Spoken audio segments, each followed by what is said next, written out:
તો જય માતાજી મિત્રો, જય રોમ સાપીર. તો ફાઇનલી આપણા 1000 સબસ્ક્રાઈબ કમ્પ્લીટ થઈ ગયા છે અને આજથી ડેલી બ્લોગ આવી. તો વિડીયો જોતા રહેજો અને કોઈ પણ ગમે તે રીતે બ્લોગ તો આવવાના રોજ. તો આજથી ચાલુ કરી દેવા ડેલી બ્લોગ.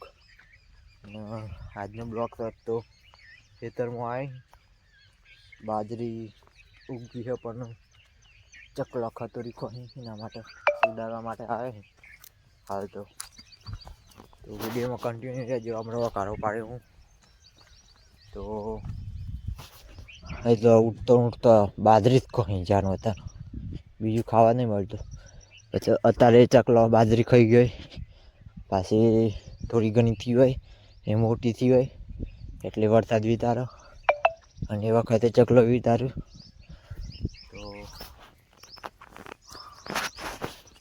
વિડીયોમાં કન્ટિન્યુ રહેજો. હાટ હાટ હાટ હાટ હાટ હાટ.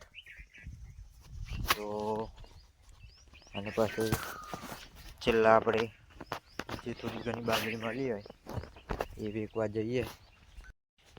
જઈએ તો પછી પેલા માર્કેટવાળા હોય એ ભાવ ના આપો તો આપણે કરવાનું શું? તો બધો કરતો ખેડૂત વધારે દુઃખી હોય. તો એ કાળી મજૂરી તાપમાં લઈ પોણી વાર ખાતર નાખ પાળીઓ બનાવો ખેતરમાં આખું 4 મહિના મહેનત કરો તો છેલ્લે જતો એવું બધું થાય. અને અમારા હાથથી 2 વર્ષથી એવું જ બહુ થાય. તો પોર બાજરી વાવી હતી એ પલટી ગઈ અને ચકલો ખોવાય એ બધું ખાય અને પાછું થોડી ઘણી આવી એ વેચવા જ્યાં એમાં પાછા માર્કેટવાળા વિચારે તો બધા કરતા ખેડૂતનું દુઃખ વધારે. શું કરે ખેડૂત? પછી એની મહેનત કર્યા જ રાખાતો હોય.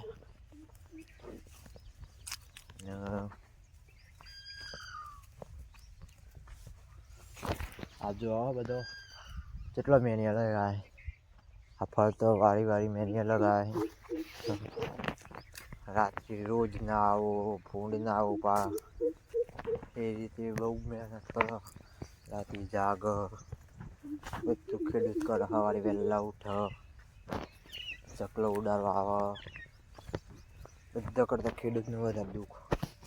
કોઈને નહીં એટલા બધા કે મારા દુઃખ પણ કોઈને નહીં એવું ખેડૂતનું દુઃખ વધારે. ખેડૂત થાળી જાય. તો વિડીયો ગમે હોય તો લાઈક શેર કોમેન્ટ સબસ્ક્રાઈબ કરી લેજો. જય માતાજી, જય રોમ સાબીર.